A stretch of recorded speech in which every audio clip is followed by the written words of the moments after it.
we introduce this blow-up lemma.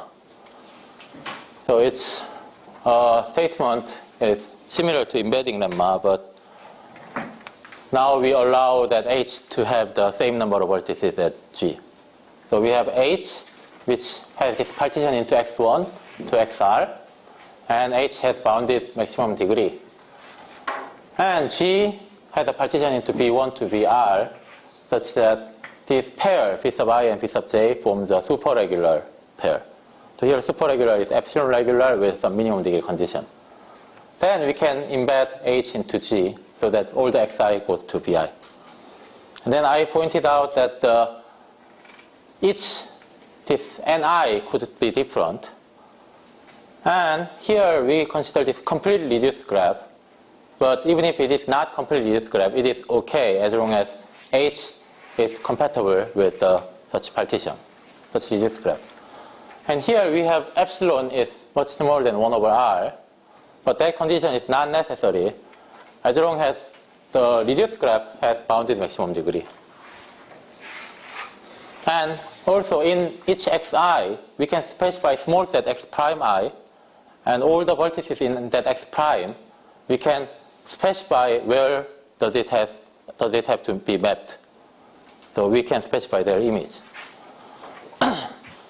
So our aim is to use regularity lemma and blow-up lemma together to prove graph embedding problem. And then I promise you that I will present proof of this theorem for bipartite graph. So this is what's called bandwidth theorem. So we define this separability. So separability measures how star-like a graph is. So it says that there exists this small set. So that if we delete it, then every component is small. So that means graph admits certain structure which looks like star. And bandwidth measures how path-like a graph is. I will not define what that is. So original conjecture by Borlovash and Komro's conjecture that if we have a graph with bounded maximum degree, H, bounded maximum degree, and has low bandwidth, then this holds. And actually, separability, low separability implies low bandwidth in general graph. Wait, sorry. No, the other way around. So low bandwidth implies low separability, but separability does not have to imply low bandwidth. But for bounded degree graph, low bandwidth implies low separability, and low separability implies low bandwidth. So in this case, I use the notion of separability because proof that I'm presenting uses separability. But the original proof of Bocher, Shak, Taraj uses this bandwidth notion. So they use the different structure that we use here. So what we want to prove is for bipartite graph, we want to prove this.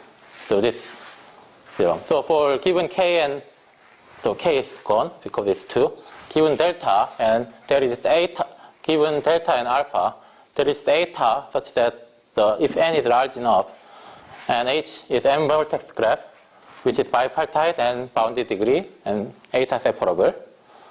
And G is m vertex graph with minimum degree, that is half plus alpha n, then H embeds into G.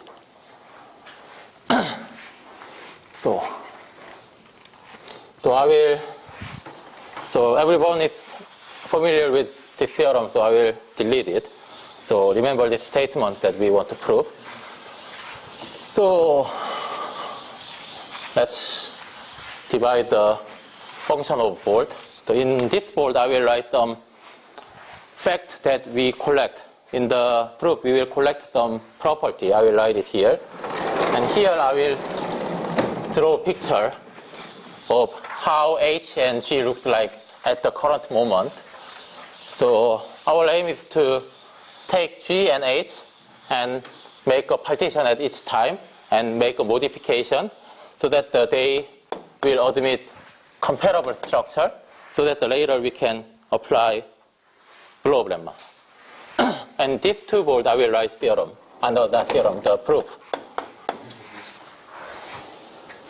So let's say we write it here first.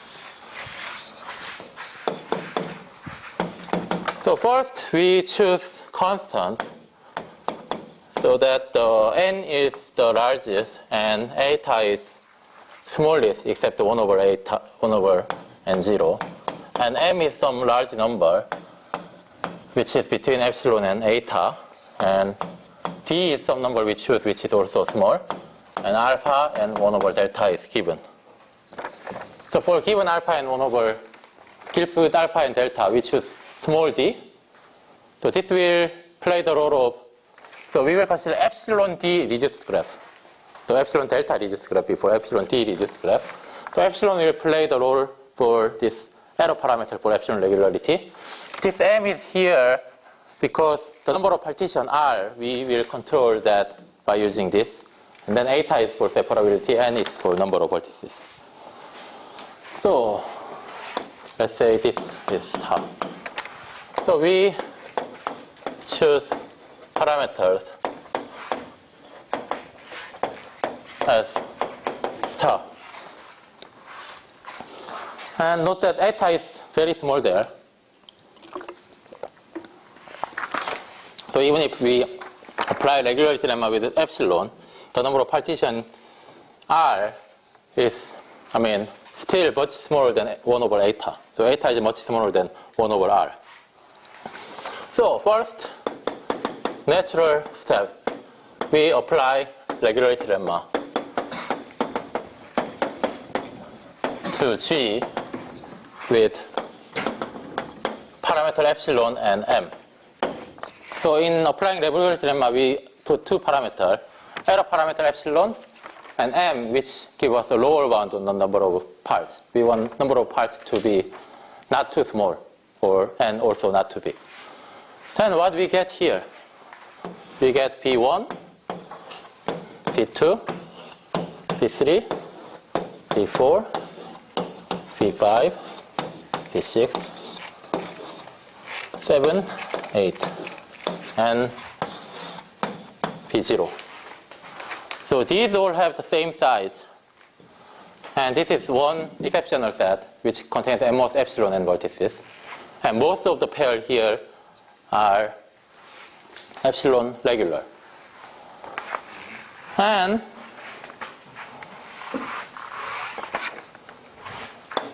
by moving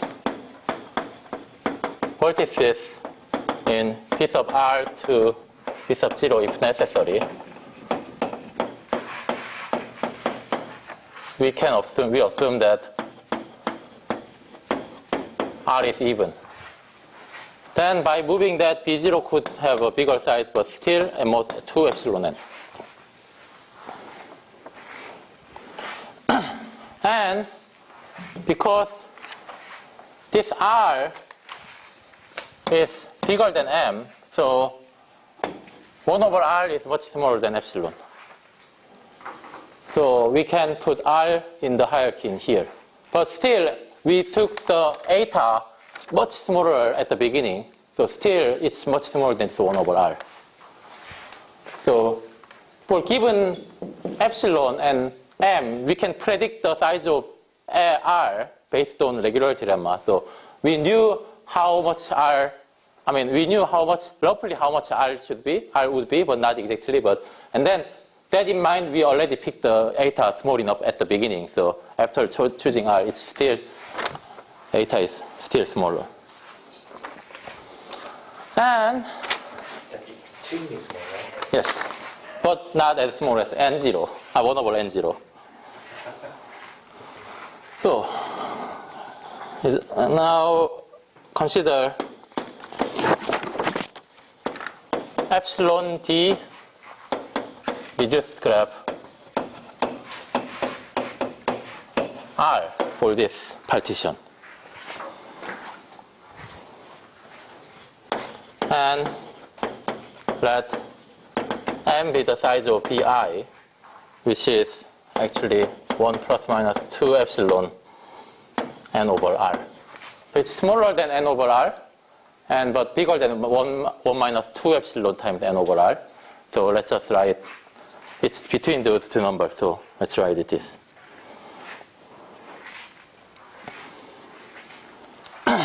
Then, by exercise 4.6,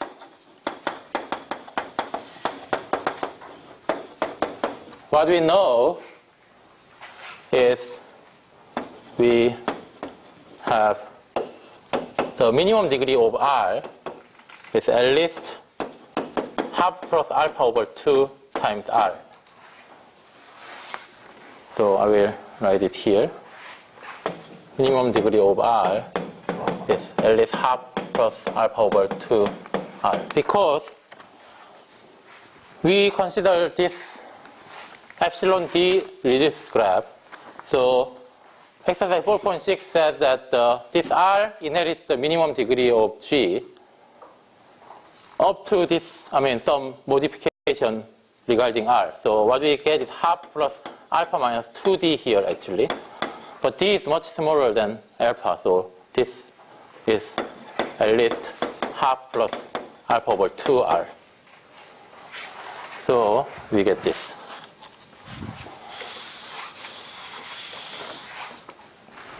Now, because of this, by Dirac's theorem, there exists a perfect matching R prime, which is subgraph of R. So in R, we have R prime, which is perfect matching. You mean finding Hamiltonian cycle and then find... And then, yes, find perfect matching. So, yeah.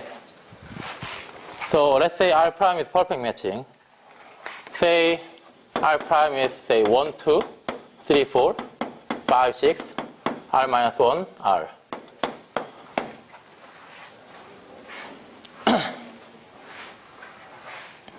And let's say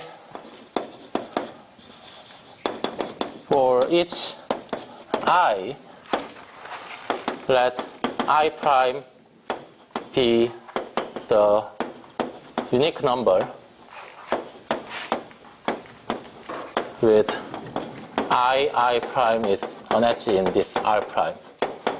So one star is 2, 2 star is 1. Let's just denote that way. So in exercise 4.6.4, what we showed is that when we have epsilon regular pair, and we show that there are only small number of vertices which has long degree to the outside, to low degree, then we can just delete them, then the rest of them is still superregular. The rest of them become superregular. So when we have epsilon regular pair, then we can delete small number of vertices and then make them superregular. So now we do that. So by exercise 6.4, we apply with this R prime. Then we can find, what I mean by here R prime is that the pair corresponding to R prime, Vi and Bj pair, we can find U sub I, which is subgraph of B sub I, such that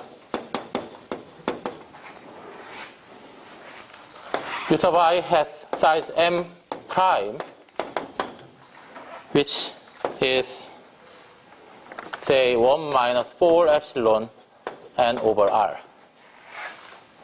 In the printout, there is, no R, it just says n, but you can correct it.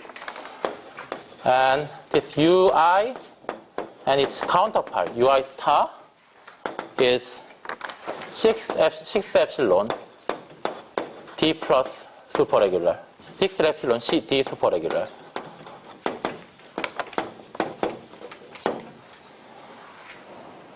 For all I. And we move all vertices in Vi minus Ui to B0. Then what happened? Here, in this picture, we delete some vertices and move there, delete some vertices, move there. So now we are left with U.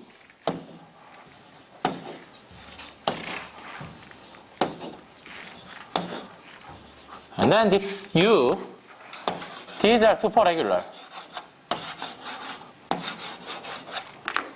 These are 6 epsilon superregular.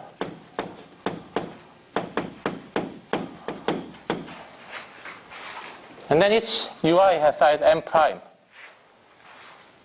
And then because we moved here, the size of B0 expands.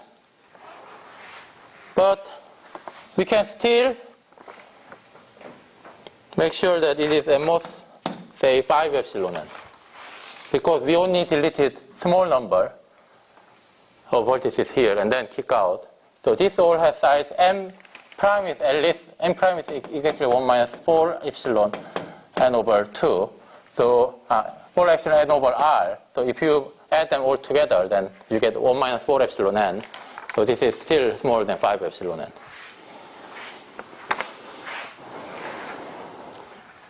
So now we want to distribute this B0. So we want to, our aim is to embed H into G by using blob lemma. So we want to take care of all the vertices in B0. So what we do is we take for each vertex B in B0 and we decide where we have to move it to. Because of the minimum degree condition, we know that in G, the degree of this vertex is at least half plus alpha times n. We know that there exists at least half plus, say, alpha over 2 are indices I such that degree of B to U I is at least D times M prime. Because suppose this is not true. There are less than this much indices with this degree. Then degree of G should be at most. There are less of them, less than this much indices. And for all of them, B could have B to this UI. It could have at most M prime neighbor. So the maximum case is all of them, it can set M prime. And rest of them, it could send less than this much. So this much, this many indices, it can send however many we want, which is maximum is M prime. And the rest of them, because we assume that there are at most this much indices satisfying this, so rest of them should satisfy the other way around. So it's at most this.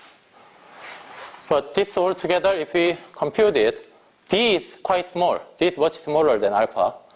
So this is actually half times alpha over 2 plus this is less than, so half times D is less than D. So D are M prime. And M prime is less than N over R. So M prime is actually 1 minus 4 epsilon times N over R, but this is less than that, and that's it. Half plus alpha over 2 plus D N, which is contradiction that we said that its degree is at least that, so because this is less than alpha. So there are that many indices. Then from that, so this V0 contains these new vertices that you move out of V0, yep. right? Yes. But yeah, I did. Yeah, but this condition holds for all vertices. Even if we didn't take, even if we take a vertices outside of V0, this still holds. Right. But those vertices we don't have to distribute, so we only consider this.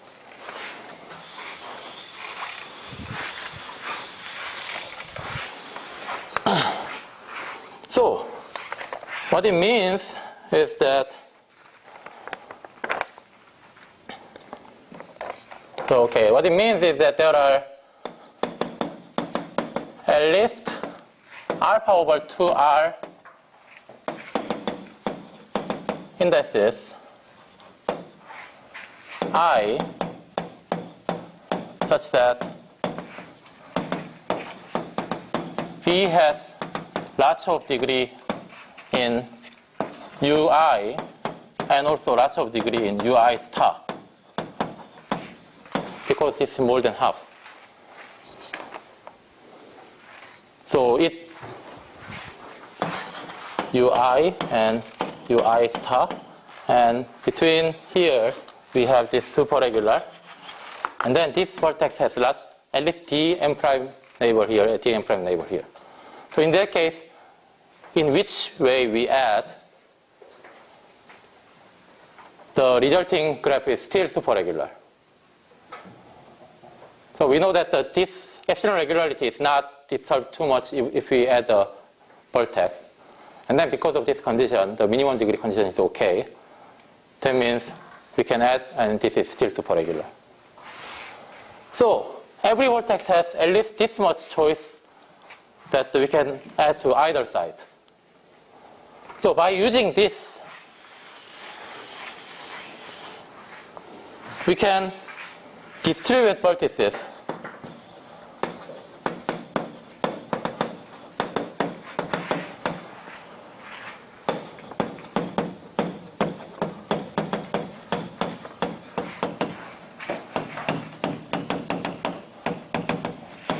in B0 to U prime 1 to U prime R, so that for all B in U prime I, the vertex has enough neighbor into its counterpart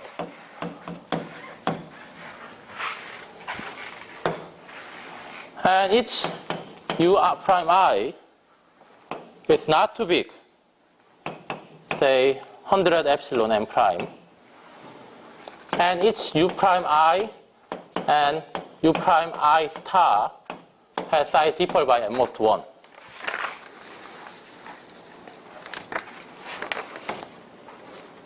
These three conditions. Because, so first condition is okay, so we pick one vertex, and then there are this many indices that this vertex can go. So if we choose one of them, the first condition always holds. Yeah, we want to add this vertex to one of these U prime. And then this second condition is okay because we have many choices, alpha over 2 choices. Wait, sorry, back 100. Let's just say, okay, 100 alpha inverse epsilon m. Because we have alpha many choices. So if some U prime I is already this much big, then we stop using it. We will stop using it. But how many such things are there? Only, so there are in total epsilon n vertices, and this is roughly 100 alpha inverse epsilon n over r.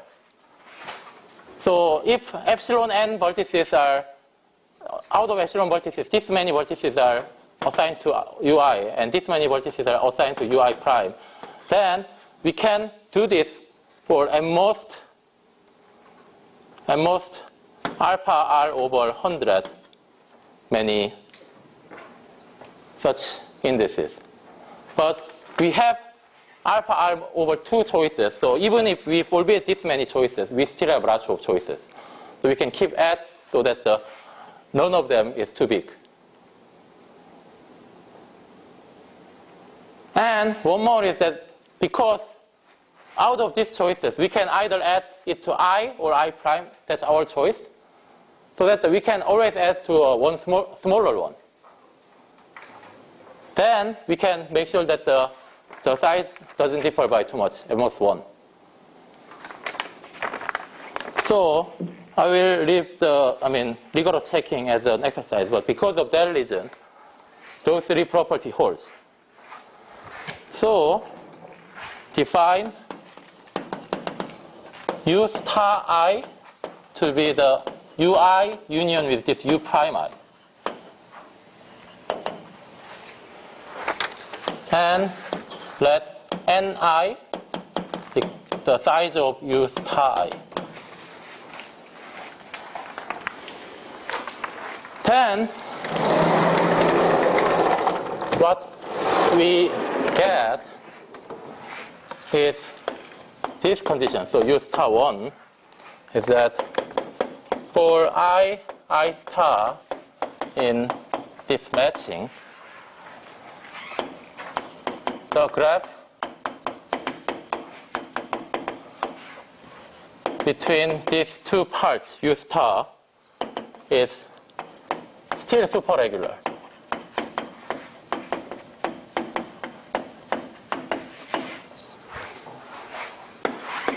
And second, that this Ni is still quite close to N over R, but slightly off.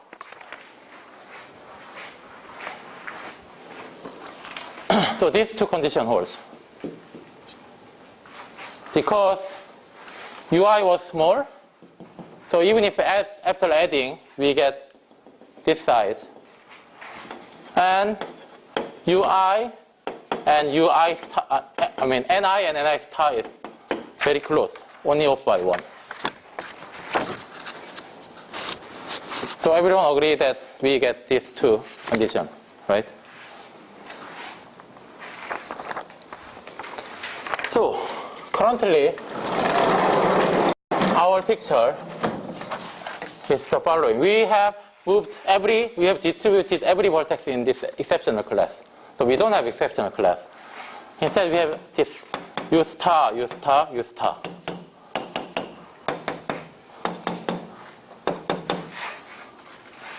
And size of each is N2. So Ni. And this is N1. And N1 and N2 are off by 1, very close. And Ni and J are always 1 plus minus square root of epsilon N over R.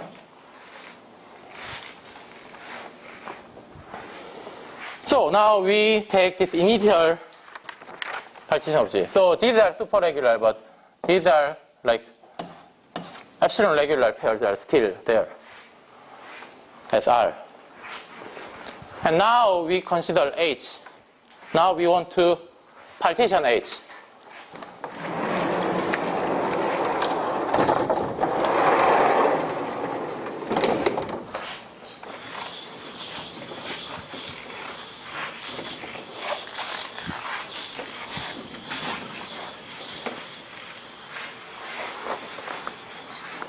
So our goal is we want to partition H so that we have almost same size each part, and then almost all edges are between these. Forming the matching kind of things here. So similar to that. Not exactly compatible, but almost compatible to that. So what we know is H is eta separable. So let's say A1, A2 be a bipartition of H. H is bipartite, so it contains bipartition. And A1, A2 are independent, so we initially take it. And as H is eta separable,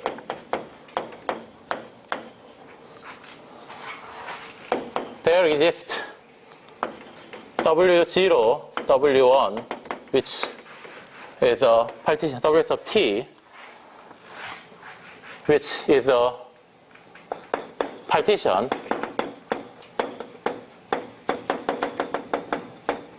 of vertex set of H such that the following properties hold. Say W1 to W3, and let's write that here.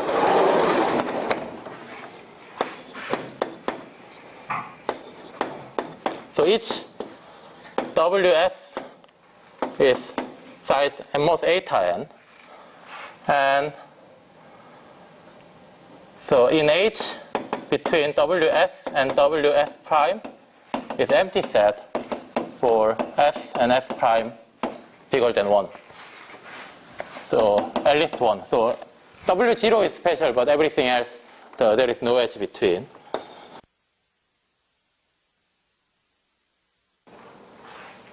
So which we can actually do. And yeah, so let's say this is WS1, then here WS2. So in this way, and say this is WS prime 2, then this is WS prime 1. So note that one can come here and one can in this way. It's allowed. So that is actually possible. So let's write it here.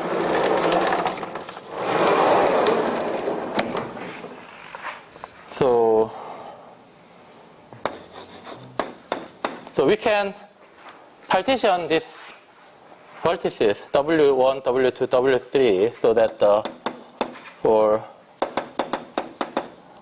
into this curly W, so that for each this, if WSL is in WI, then WS3 minus L is in WI star, and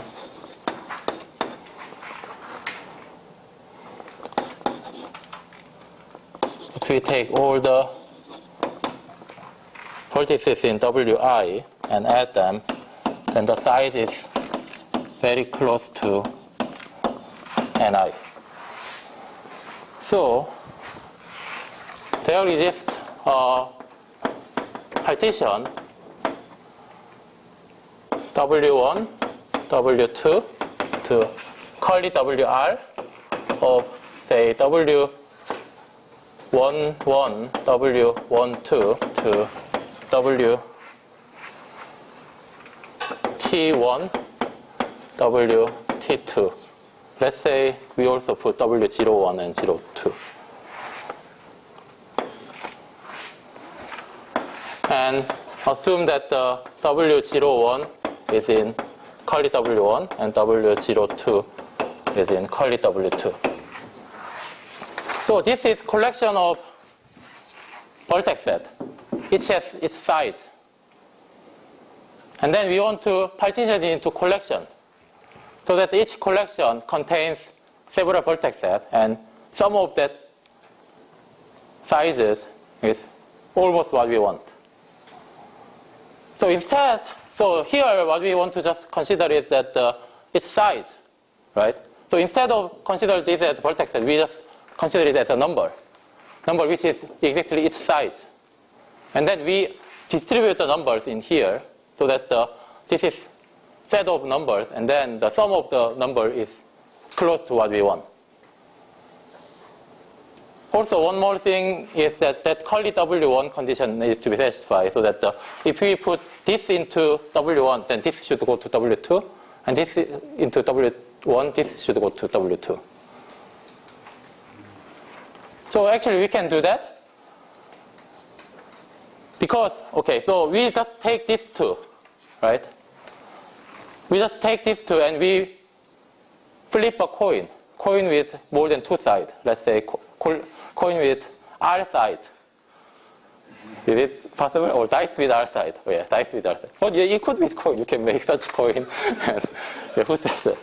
Anyway, and then the coin, the dice, which is not fair, so that it comes up with, say, 1 and 2 with exactly, say, n1 over n probability, n2 over n probability. If it comes up with that probability and it comes up with that probability.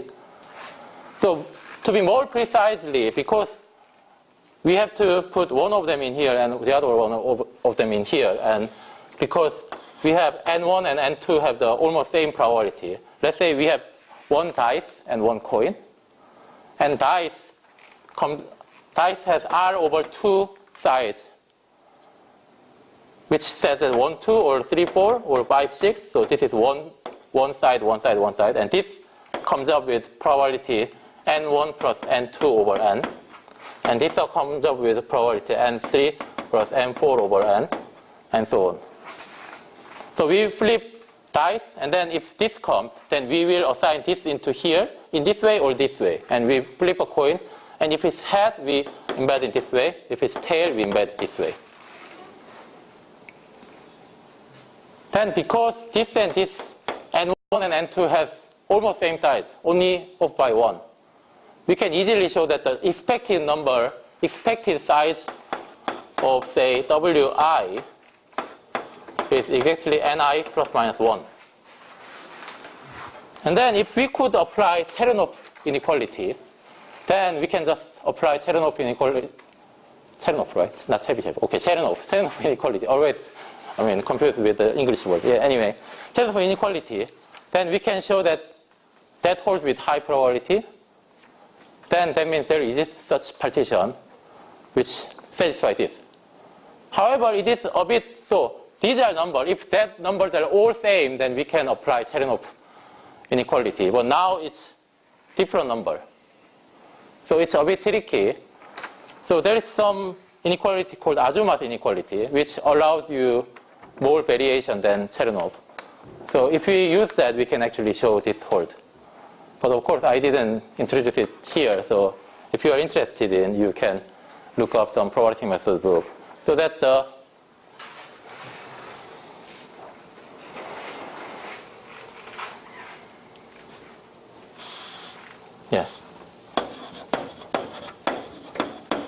so that we can obtain this partition satisfying this W, the condition W1 and W2, call it W1, call it W2, which are here, these two. So, then what our picture look like? So we look this way. So these are distributed, and this has extremely close size. So this is, say, 1 plus minus eta to the half n2 over n2, and this is 1 plus minus eta to the half times n1 vertices.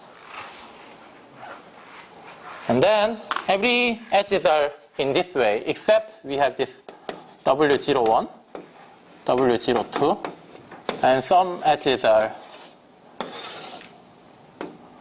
even in this way. Because some of them came in here in this way, or some of them were flipped. So, yeah, so it's, the yellow edges are looking like that.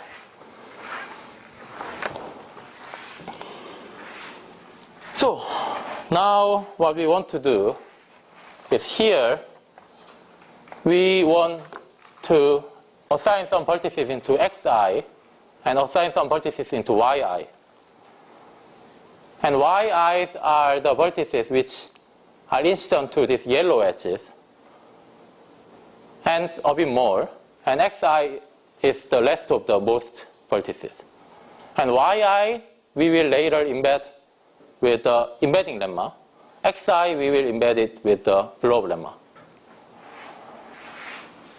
So now the problem is, if we have an edge here, then there should be some edge here to embed it, but there could be no edge here. Then how can we embed this? So for that, this vertex, this one specific vertex, yellow, yeah. This one specific vertex which has a label in here, should not be mapped into here. It should be mapped to somewhere else. Somewhere where? So for example, let's say this is epsilon regular, and this is epsilon regular. Let's say it has neighbor also here.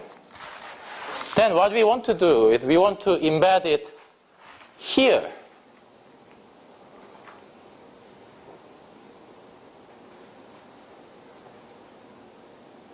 Then, if it's embedded to here, then here and here, so this is embedded to here, this is embedded to here. So between this and this, there is an edge, so it is okay. And between this and this vertex is embedded here, and the other vertex will be embedded to here. So this and this is okay. So for this we consider its counterpart, and then we find the common neighbor of counterpart and number 2. And then there we will embed it. So we will assign this into y sub 3. So this is y sub 3. So this vertex has to be assigned to y sub 3. So for that, we need to determine this index. So we will determine this index as Q of S. And here S is that let's say this one was WS2 and WS1, and this is WS2. So for this W, we will use this Q index to move these vertices adjacent to this yellow edge to here. But there are not so many those vertices, so it is okay. So,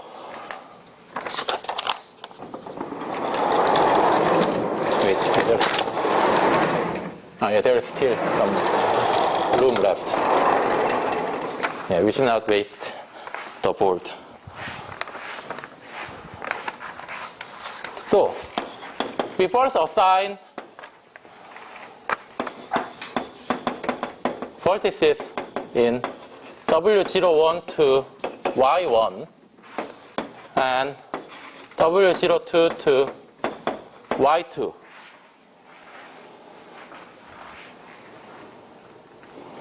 And for S,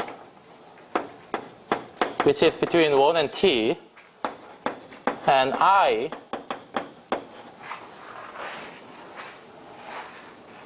assume WS1 belong to curly WI, and WS2 belong to curly WI star.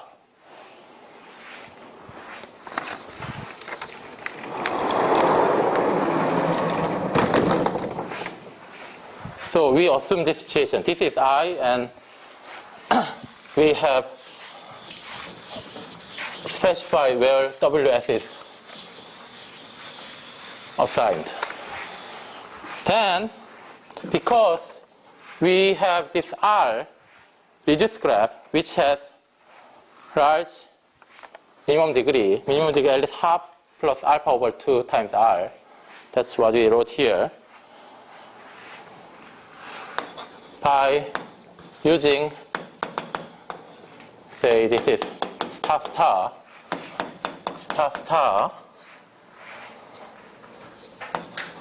we can find Q of S, which is common neighbor of 2 and I star. So here again, 2 and I star. I star is counterpart. So 2 and I star is common neighbor. 2 and I star is common neighbor. So how we do it? Now we assign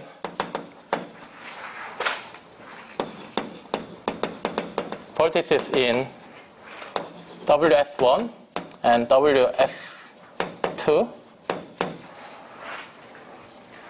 as follows.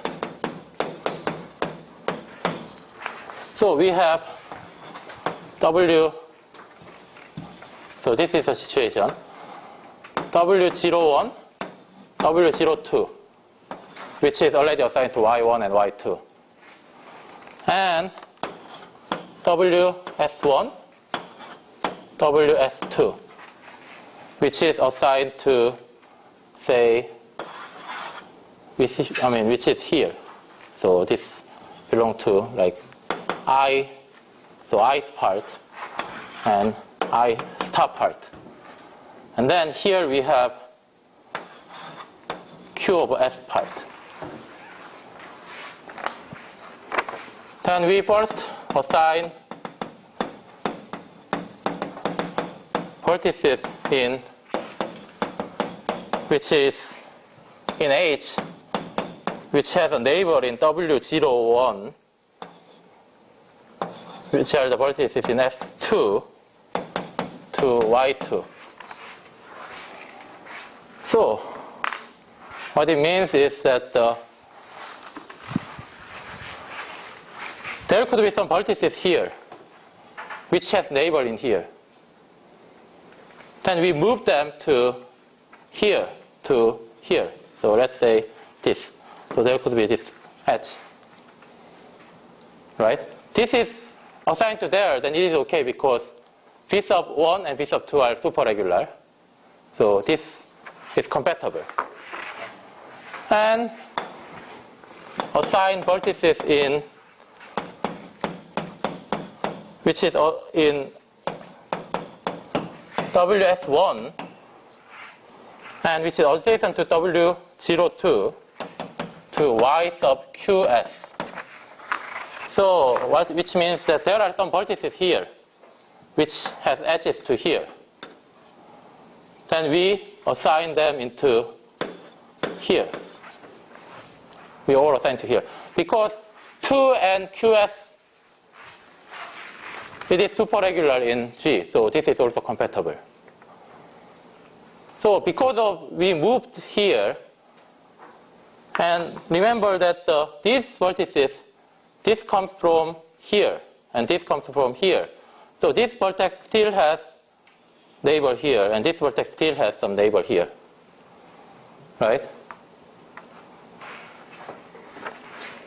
So,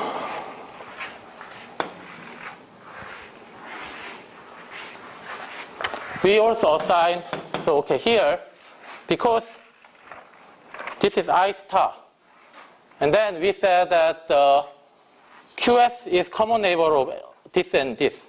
So this and this is okay. This and this is okay, compatible. So this is epsilon regular in G. This is G, so there is could be H. But this may be a problem. So we never said QS1 with I. So we have to move a bit more vertices from here. So we assign vertices in whose distance 2 from W01, which is in SW1 to Y I star. So which means that here to here to here, so we move, wait, is it correct?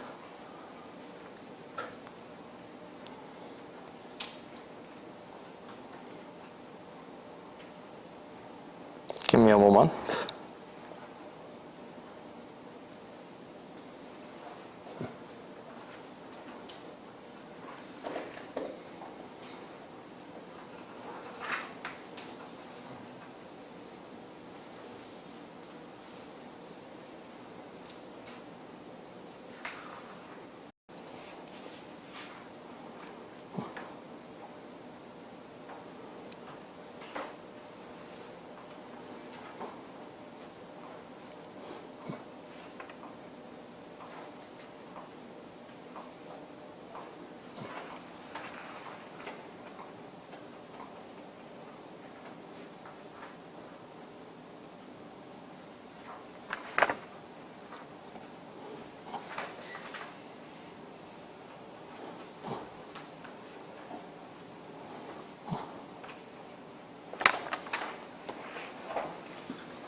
Yeah, so okay.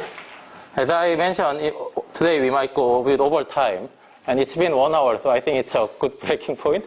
So let's take 5-minute break on the wire. Let me try to think about this. So as before, we take this Q of S as a common neighbor of 2 and I star, right? So this is the partition of, say, H. So these are the partitions in here. So because this is W01 and W02, and this is WS1 and WS2. And so the actual edges are between here and between here and between here and between here. So what first bullet point says is that we take all the vertices which are in here. Wait, assign S2, sorry. Here to here. So what happened is that after we assign it here, this vertex is moved to here. Then we have this yellow edge is now safe, but this edge is still bad. And then this second bullet point say that we take this vertex, we move this vertex to QS so that this yellow edges are here and this white edges are here. So now this and this are okay because 2 to I QS, QS to I star, they are epsilon D regular, epsilon regular. And then now this is newly introduced problematic edges. But what third one says that if this is second neighbor of here, so first neighbor, second neighbor, then this edge between first neighbor and second neighbor is problematic. So we move this vertex into here. Then this edge now become okay. And then this edge doesn't become a new problematic edge because it flips to here. And this is okay. This is safe pair. Because this is superregular, this is superregular, this is regular, regular. So all the problematic edges become okay. And then at the last, assign the left of vertices in WS1 to XI, and the left of the vertices in WS2 to XI star. Wait, can I say something? Yep. So the third bullet, you move it to Y1 star or YQS? You say Y sub I star. Y star. No, sorry, what did I say?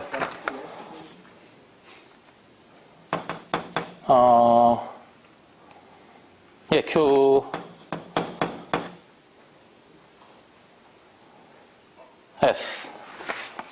That is correct. So yeah, printout is wrong. So we have to move it to Y sub Q star.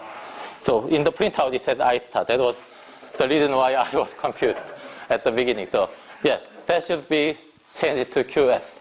Sorry. So in the third bullet point, there is typo in the printout. Yeah. I should have read it several more times. So then it becomes okay. So we do that for or do this for all S. Then we obtain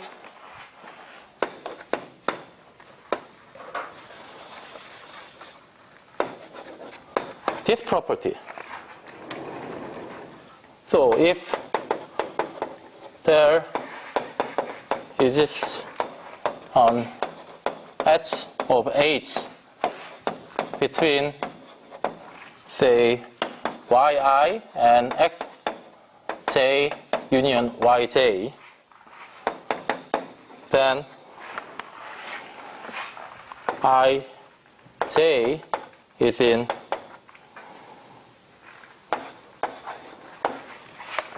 this reduced graph R. And if there is an H between xi and xj, then ij is in this matching. So that comes from this construction.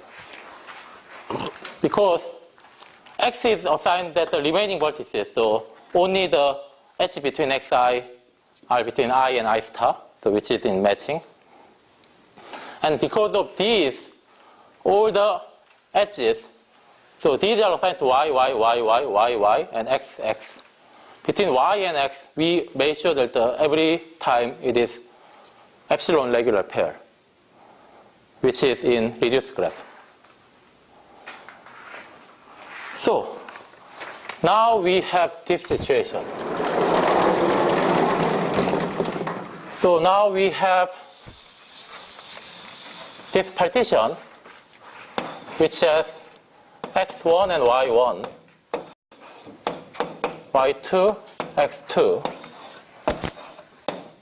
y3, x3, x4, y4, and x5, x6, y6, y5, so that all the edges between xi are between these pairs, and there could be some yellow edge. But if there is a yellow edge, this is epsilon regular. And then while you're doing that,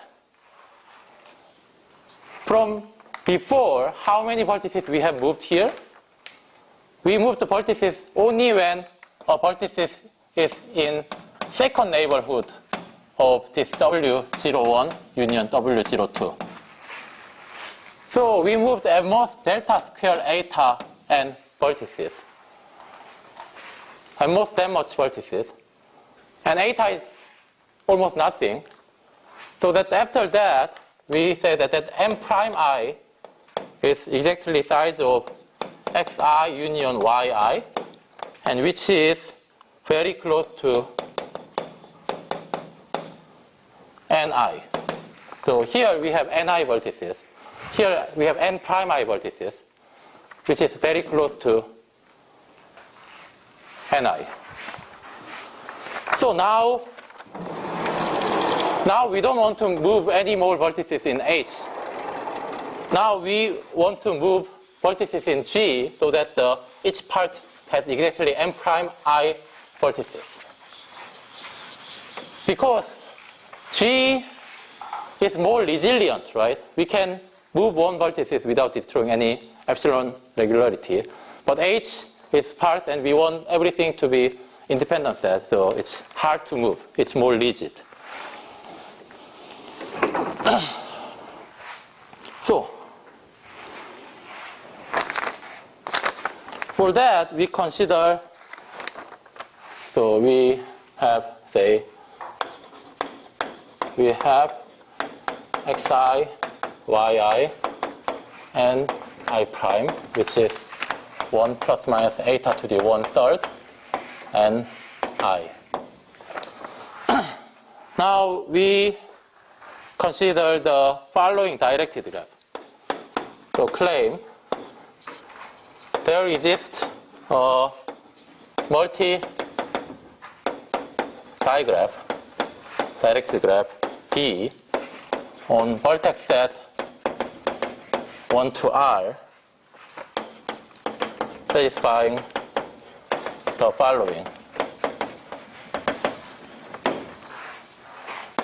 So first, the number of edges in the digraph is not too big. So it contains very little number of so very little number times n many edges. And each I, we have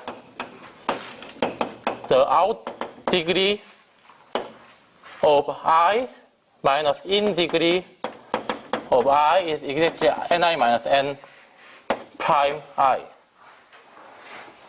And third is that for each directed edge in this D, we have that I j star is in reduced graph R. So let's explain one by one its meaning. So I to j, if we have, say, vi and vj, and we have vj star. If I j star is epsilon regular, that means most of the vertices here has large neighbor here. So we can move one vertex to here, then this is still superregular. Because if we take one vertex which has large neighbor here, we can choose it and then we can move it. Then this is still superregular. So this 3 says that if ij is on directed edge, then we can move one vertex to there without destroying superregularity and without destroying any regularity. So that's what this 3 says. And what this 2 says. What this 2 says is that if we have this directed graph, multi-directed graph, so between I and j there could be more than one edge. Then for each pair ij, if there is an, say, 10 edges between, then we take 10 vertices and move. And then we take 10 vertices and move. Or if there are 5, then we take 5 vertices and move, if more than more. If we do that for all pair, then how much does it lose? It's out degree, so it loses number of vertices according to out degree. It gains number of vertices according to its in degree. So this measures how much it loses. So initially, it has ni vertices, and it loses ni minus n prime I vertices. Then at the end, it has m prime I vertices, which is what we want. We want to make a modification in G so that each part has n prime I vertices. And third, we want to make sure that we haven't moved too many vertices. If we move more than epsilon n over R vertices from one part to other, then that could destroy epsilon regularity. We want to avoid this situation, but compared to this and this is smaller. So even after moving all the vertices, we don't have to worry about epsilon regularity to be destroyed. Epsilon superregularity, so even by adding one vertex, epsilon superregularity could be destroyed if that has low degree. But D3 prevents that. And D1 makes sure that the epsilon regularity is never destroyed. And D2 ensures that at the end we will end up with exactly right number of vertices in each part. So if we prove this, then we are very close to end. So let's prove this claim. So first, let D prime be digraph, which is not multigraph, on vertex set 1 to R, such that ij is in this D prime if and only if ij star is in ER. So to satisfy this T3. So if we take this D prime and if we take each directed edge and we add more replace one directed edge with multiple directed edge, then T3 always holds. So what we want to do is we take this D prime, and then there we take many passes. And then we take the disjoint union of paths. Say, if we have this one path, and then if we take this another path, then we take union, then we have one edge, and two edge here, one edge, one edge, one edge. So how we will do it, we take bunch of paths and we take union, and then we show that the D1 and D2 also holds. Then the resulting graph is our desired D. And then that path is chosen to satisfy this. So as I explained before, if this has 10 more edges, more vertices, and 5 more vertices than we want, and 7 less vertices, and 8 less vertices we want, then we want to move this vertex to one vertex to here. While doing that, we take this one path. Then this moves one to here. And then we take, say, another path, and we move to here. And we do that for 7 times, and then 3 times from here to here, 5 times from here to here, and we take the union of that passes. Then D2 must satisfy, because by doing that, everything has a right number, which is exactly what this means. And then by doing that, we can show that this is not too big. So, which can be done?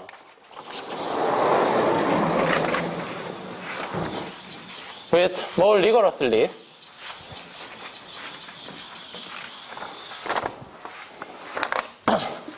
so for that, I will leave one as an exercise for you, which is not too difficult, that this D prime is actually strongly connected.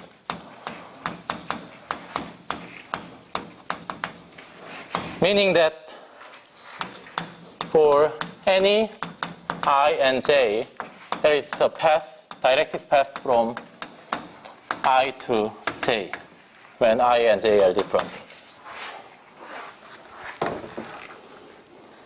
So this is directly, strongly connected. Then we can collect all the excesses. So the vertices which has, additional vertices we have. Some classes have too many vertices, and we collect those excesses, and we collect all the defects. Then the sum of excess and defects are same. Because here the sum is n, and here the sum is n. So the sum is n, so all the excess and defects should be same. So, and then we take the passes from excess to defect for one by one, then we take the union. So for make it more rigorous, we assume this exercise holds. Since sum of a and I is same as sum of n prime I are both n, so this is what we know.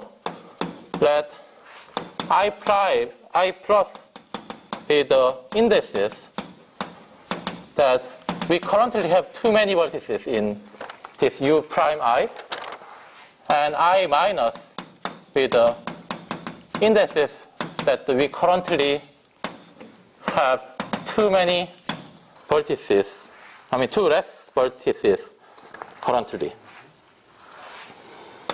Then we know that for all I prime, we add the excesses. The number we have too much is for all I in I minus the defects that we want more, the number of vertices that we want more is same.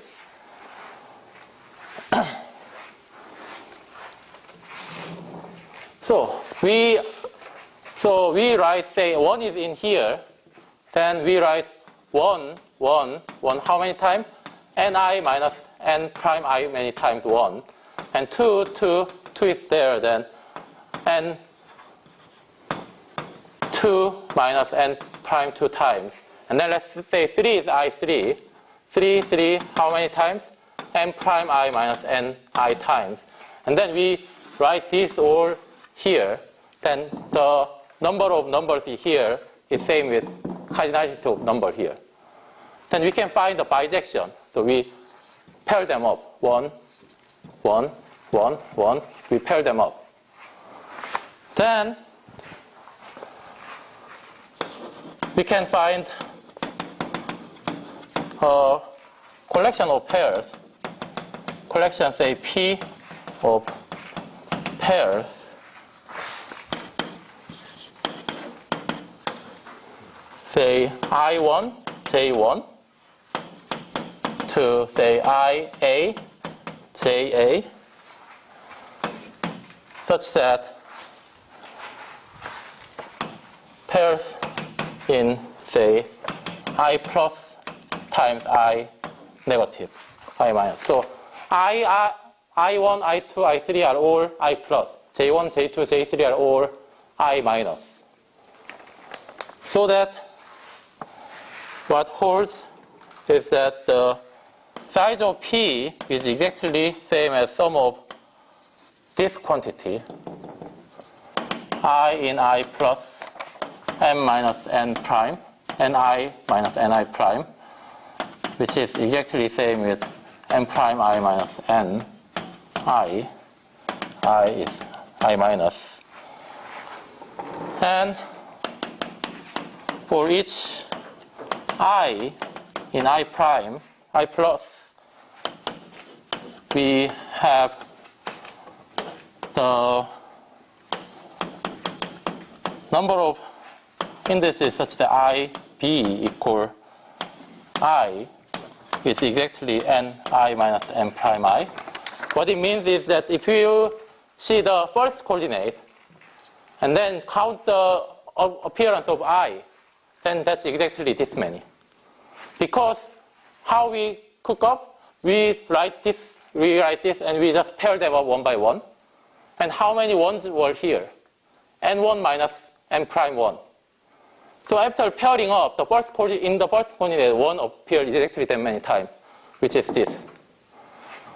And for I in I negative, we have the same, except JB equal J, say J,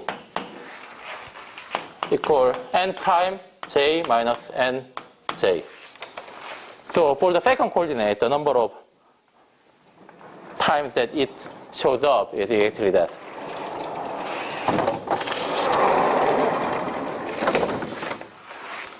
Then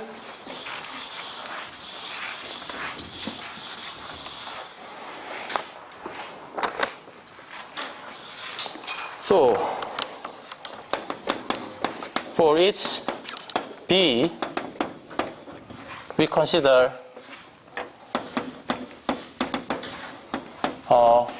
path P sub say I, B, JB from IB to JB in D prime. So since D prime is strongly connected, such path exists from here to here. And we take the H disjoint union. Take H disjoint union of all such paths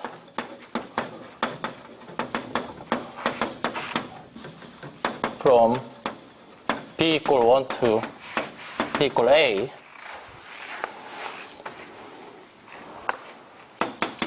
Then we obtain D. So here, the D1, so D3 is easy because we take all the edges which only belong to D prime. So D should satisfy D3 automatically. And D1, how many times have we done it? It's 8 times. And A is, so n and n prime I, we know that this holds. So n prime and ni are very close. So its difference is at most eta to the 1/3 times n. So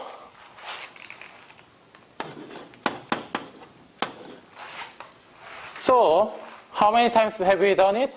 We have done it for this many times, and each term is at most eta to the 1/3 times n, and the number of indices is at most r. So we multiply r here. And then each path has size at most r. Each path we add at most r vertices, r edges, so we multiply. So that's the number of edges in D, upper bound, and which is smaller than eta to the 1/5 times n, so D1 holds.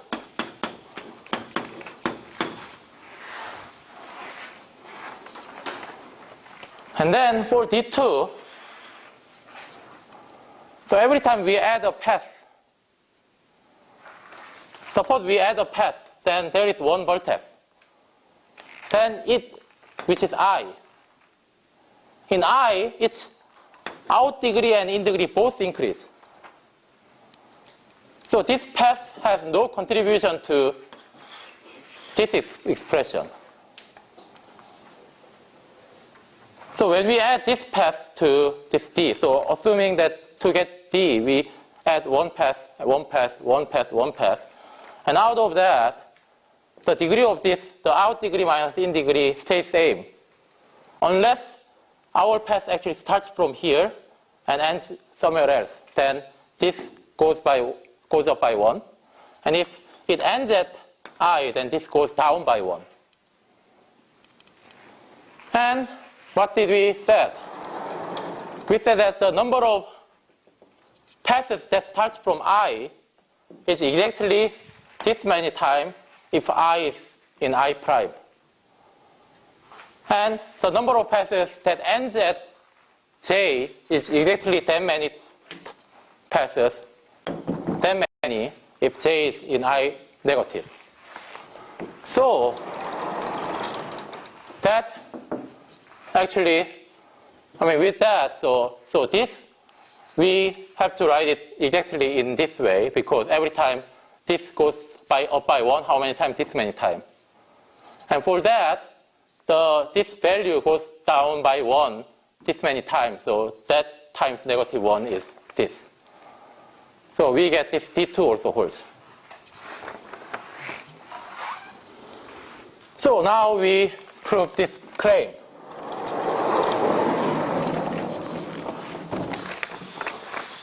So now we are almost done.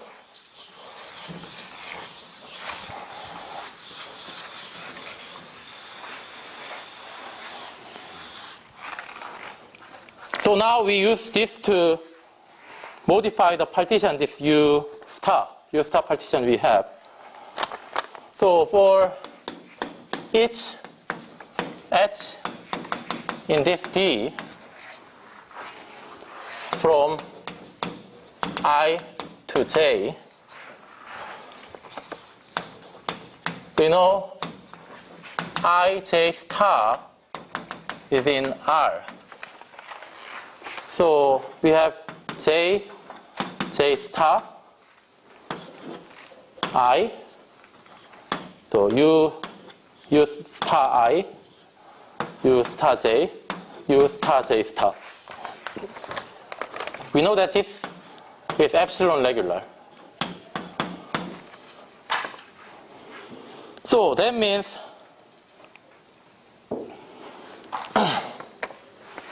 so we know this is epsilon, not just epsilon to the 1/3 regular. Because at the beginning, B, I, and B, J star, so reduced graph was taken according to BI and BJ, but I don't think I mentioned it, but from BI to get U star I, we made some modification, but this is not so big, so this is still epsilon to the 1/3 regular. That means by exercise 6.2, we already know that the most of the vertices here has enough degree here. So we take it and we move it to here. We take this vertex out and then we move it to here. We do that for all E. So, by exercise 6.2, at least 1 minus epsilon to the 1/3 ni vertices in U star I has at least t minus epsilon to the 1/3 n over r neighbors in U star J star. So here I wrote K, but it should be changed into J star. So we move one of such vertex to U star J. So from here to here. We do this for all H.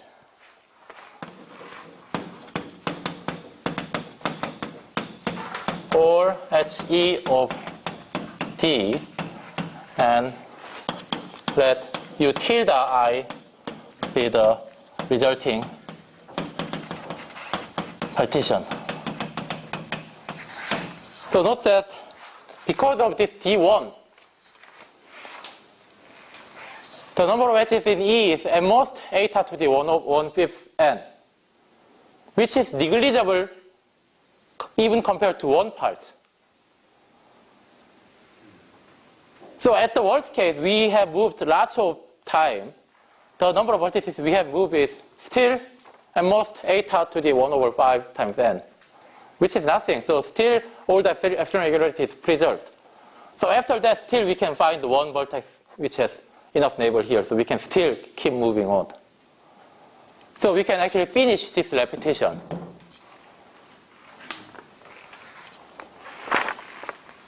Then what we get is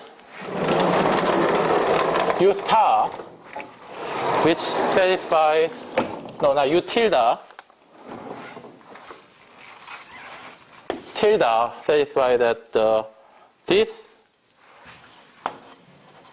is still, say, worth, but epsilon to the 1/5 times, say, d over 2 superregular.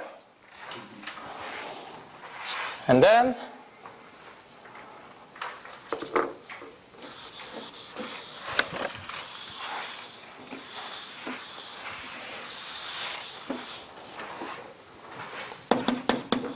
for each ij in E of this R reduced graph, G U star I, U tilde J is epsilon to the 1/5 regular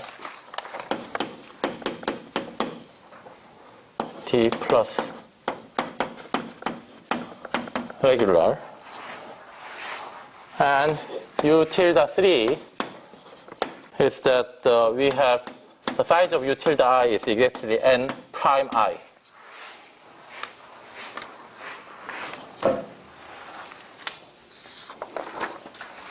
So, as a picture, we have U tilde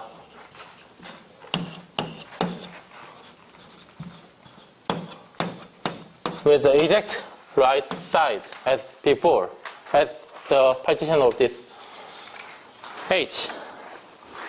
Now we are almost done.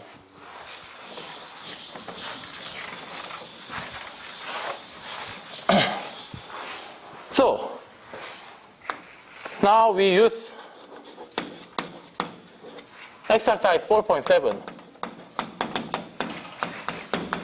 So 4.7 is a strengthening of embedding lemma. So embedding lemma, what embedding lemma says is that let's say we have this vertices in Y. We want to only embed it into G. So that's the embedding lemma. We have small vertices, epsilon n vertices, and then we want to embed it. And how we do it? We embed one by one.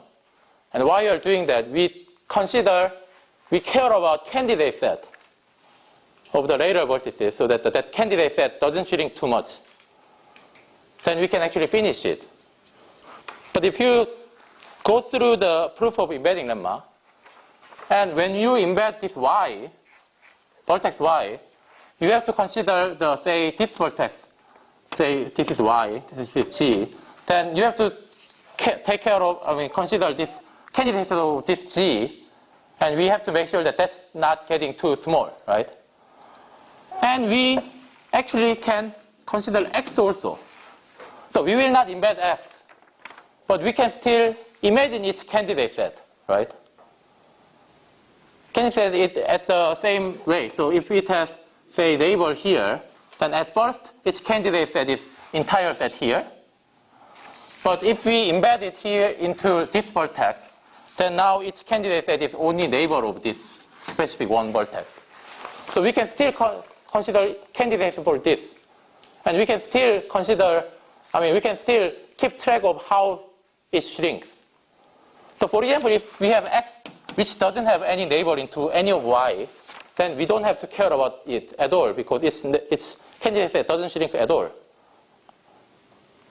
But if it has neighbor in y, then we can consider it. We will not embed this x in our proof, but we can still consider its candidate set, right?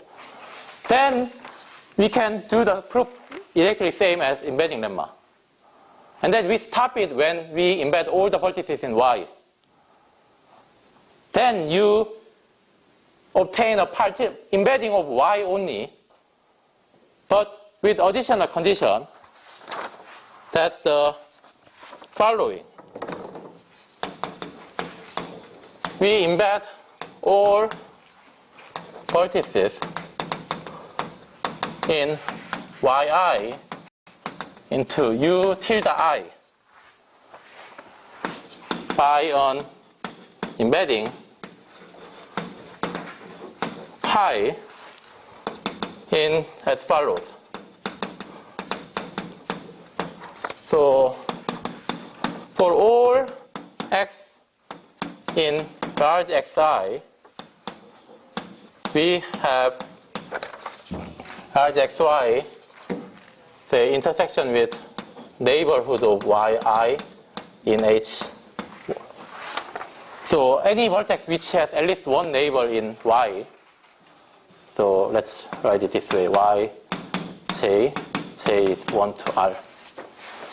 So any vertex in xi which has one neighbor in y part, we have this set x sub x, a sub x, which has size at least d minus 2 times epsilon to the 1 over 5, some number, it doesn't really matter, times delta times m prime I, where this a sub x is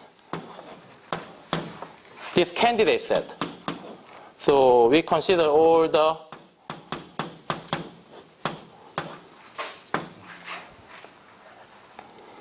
neighborhood of G in this image in this use I. So what it means is that for this X, let's say it has one neighbor here, and it has also one neighbor here, then we embed this yi into color.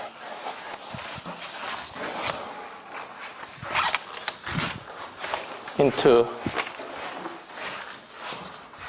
this vertex u and this vertex v. So this into that, this into that. Then the common neighbor of this u and v is the candidate set for this x. So x is not yet embedded. These two are already embedded. But later, if we embed x into common neighbor of these two vertex, then it is okay. This h gets mapped into h, this h gets mapped into h. So that's our candidate set. So that's exactly what this expression says. So for x, it has two neighbors, y and g. So this is y and g. So for y and g, each image, u and v, has neighborhood in u tilde I, and we take intersection. So this is A sub x. So this will play the role of x prime in the blow lemma. In the fourth remark in the blow lemma, we have this set x prime. So in these vertices, we said that we can roughly specify the image. So roughly specify is that we specify that A sub x for all these vertex. But we still have to show that they are small. But it is okay because we know y is small. Where did we? I didn't write it here. So because y itself satisfies that it's only the vertices which are at most distance 2 away from this W0.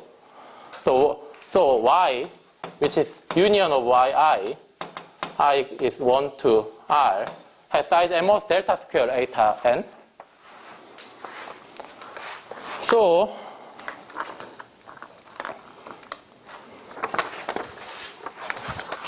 yep.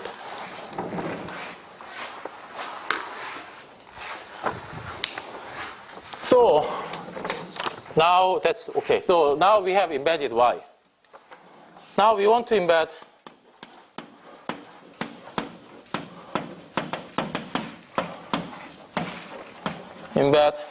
xi into u tilde I minus this image of y by using blow lemma.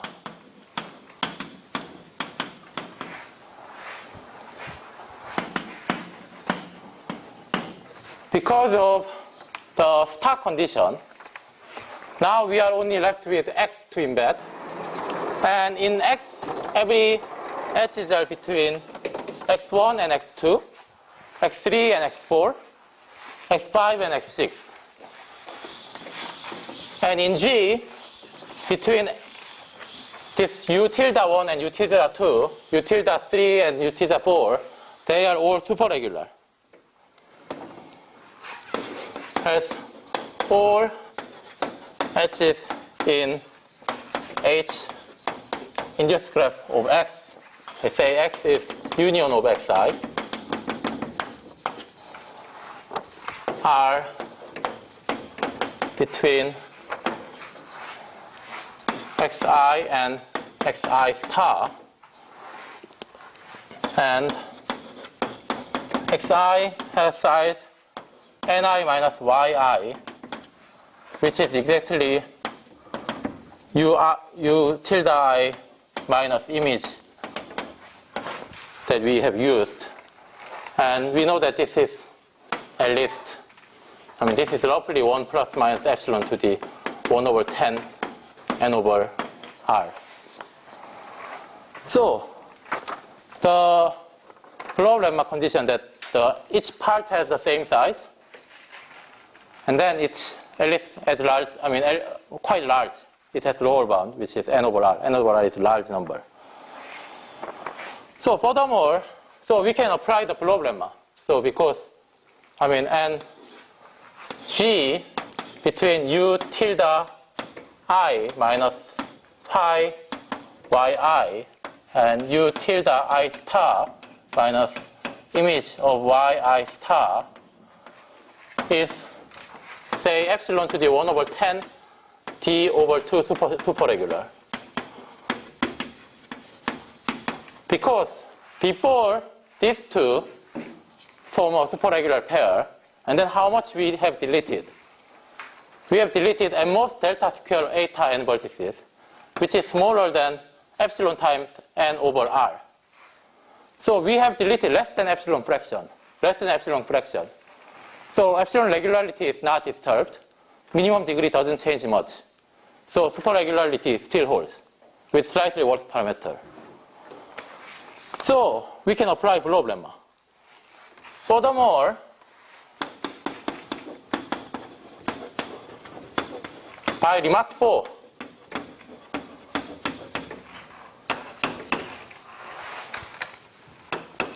for all vertices in, say, x prime I, which is xi intersection with neighborhood of y, which has small size. X prime I has size at most delta cube eta n, because y has size delta square n, and its neighborhood has at most another delta, which is smaller than epsilon times, say, xi. Because this has size something like n over r-ish, and then, so eta is much smaller than 1 over r. So we can invoke this remark 4. We can ensure that for all x in x prime I,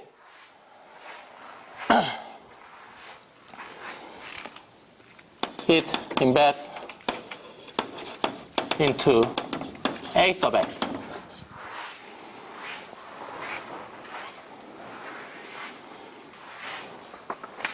So that can be done because this is not too small. Some constant times size of xi, and that constant is much bigger than epsilon.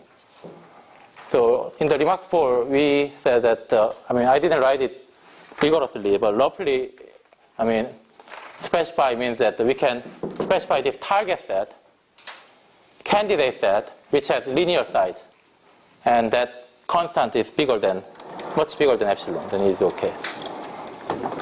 So then, by blow lemma, all the edges between xi maps into an edge in G. So all the edges in H that's between xi and xi star maps into G. And because of the previous embedding lemma that we have used, all the edges between yi and yj embed into H in G. And all the edges between xi and yi, because of this definition of A sub x, it also embeds into H's in G. And we can ensure that all the vertices are embedded disjointly. So this finishes the theorem.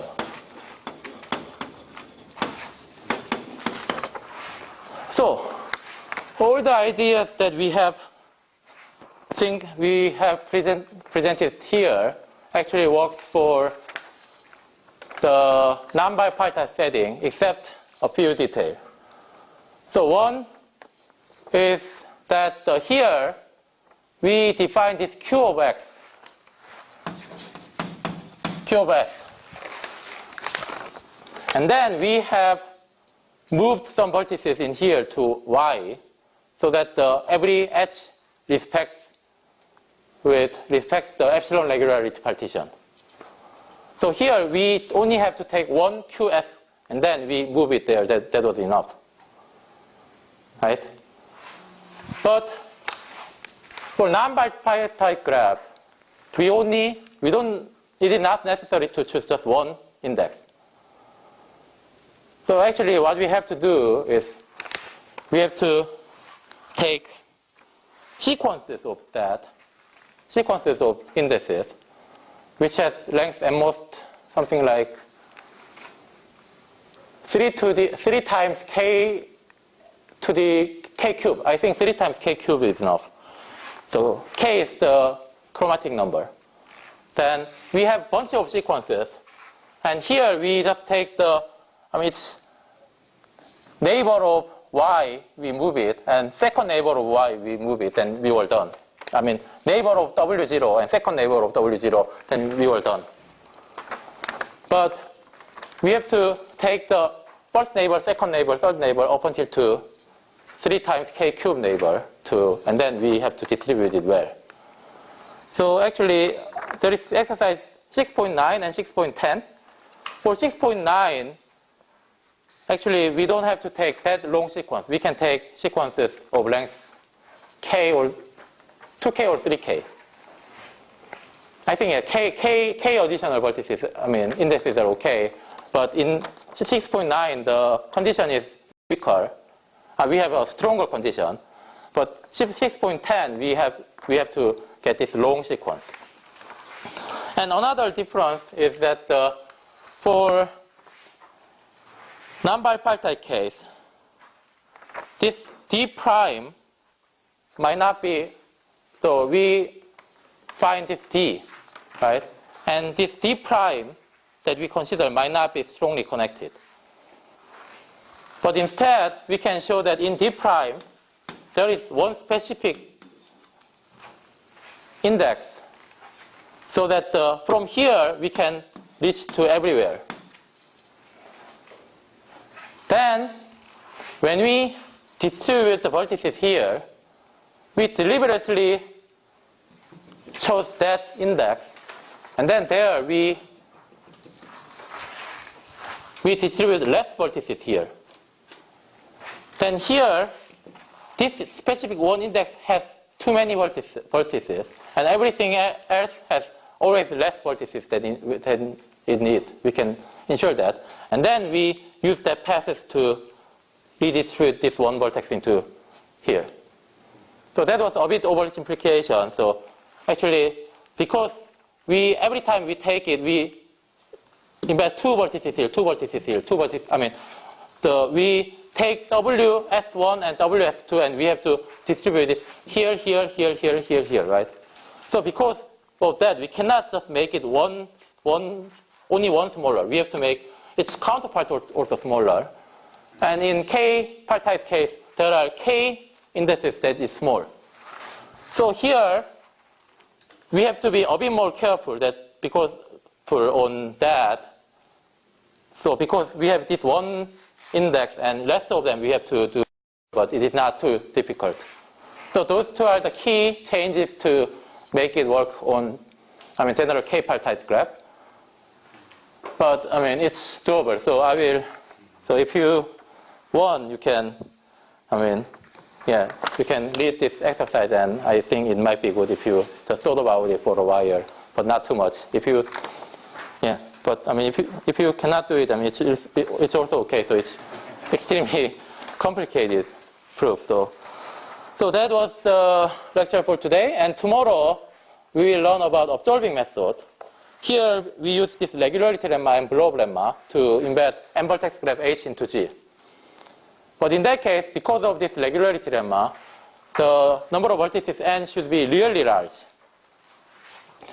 So to overcome that, lots of people have come up with some proof of such graph embedding theorem without using regularity lemma. And one of the successful method was observing method, which I will present tomorrow. Thank you.